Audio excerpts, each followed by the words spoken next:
Hello దోస్తులు. So మీ అందరికీ ఎంతో ఇష్టమైన మష్రూమ్ రెసిపీ అయితే మరోసారి మీ ముందుకు.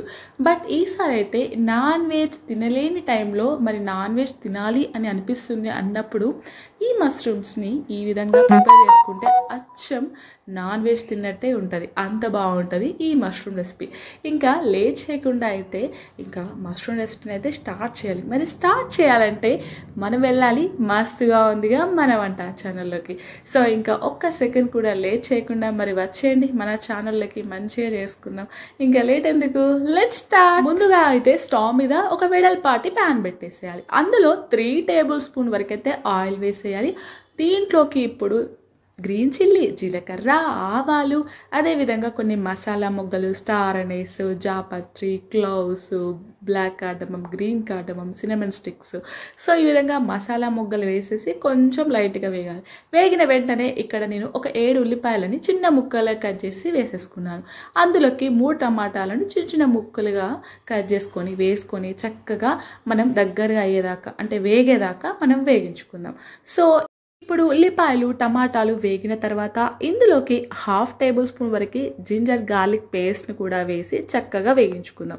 ఇక్కడ స్మెల్ వస్తూ ఉంటుంది జింజర్ గార్లిక్ పేస్ట్. ఆ టైంలో మనం ఏంటంటే రుచికి సరిపడినంత సాల్ట్ వేసుకోవాలి. 1/2 టేబుల్ స్పూన్ వరకు పసుపుని వేసుకోవాలి. 1/2 టేబుల్ స్పూన్ వరకు గరం మసాలా పౌడర్ని వేస్తున్నాను.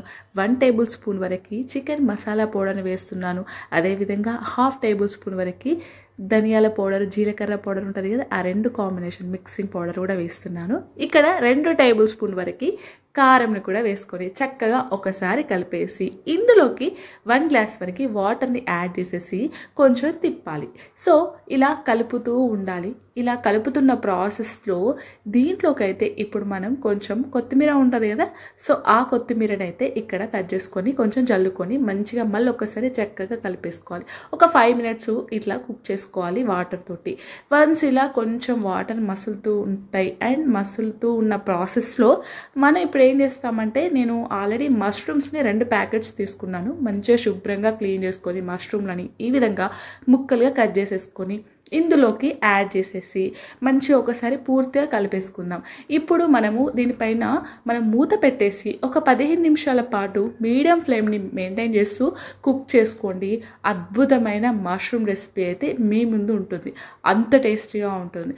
ఇంకా దీన్నైతే మనం మంచిగా చక్కగా రైస్లోకి తినొచ్చు అండ్ చపాతీలోకి కూడా తినొచ్చు. అంత బాగుంటుంది. ఇంకా 10 మినిట్స్ తర్వాత మనము మంచిగా దగ్గరగా అయిపోతుంది కదా ఇక్కడ మష్రూమ్ రెసిపీ. సో ఇంకా మనం స్టవ్ ఆఫ్ చేసుకుంటే సరిపోతుంది. బాగా దగ్గరగా ఇష్టపడే వాళ్ళు కర్రీస్ని వాళ్ళు ఏంటంటే ఇంకా మనం ఏంటంటే ఇంకా వాటర్ ఇంకిపోయేదాకా మనం కుక్ చేసుకోవచ్చు. కొంచెం సూప్ కావాలి అనుకునే వాళ్ళు మనం ఏంటంటే ఇంకా వాటర్ కొంచెం ఉండగానే మనము స్టవ్ ఆఫ్ చేసుకుంటే సరిపోతుంది. సో ఇంకేంటంటే ఈ విధంగా మనం మష్రూమ్ రెసిపీని అయితే చేసేసుకోవచ్చు. సేమ్ యాజ్ ఇట్ ఈస్ మనకి నాన్ వెజ్ ఫీలింగే వస్తుంది. ఇంకా లేట్ ఎందుకు, నేనైతే ఇక్కడ వేడి వేడి అన్నంలోకి అయితే ఈ అయిపోయిన మష్రూమ్ రెసిపీని అయితే వేసుకొని చక్కగా ఆస్వాదిస్తూ తింటున్నాను. అంత టేస్టీగా ఉంటుంది. మరి మీకు కనుక నచ్చితే మీరు కూడా తప్పకుండా ఇంట్లో ట్రై చేయండి. ఈ వీడియో కనుక నచ్చితే ప్లీజ్ సబ్స్క్రైబ్ మస్తుగా ఉందిగా మన వంట ఛానల్.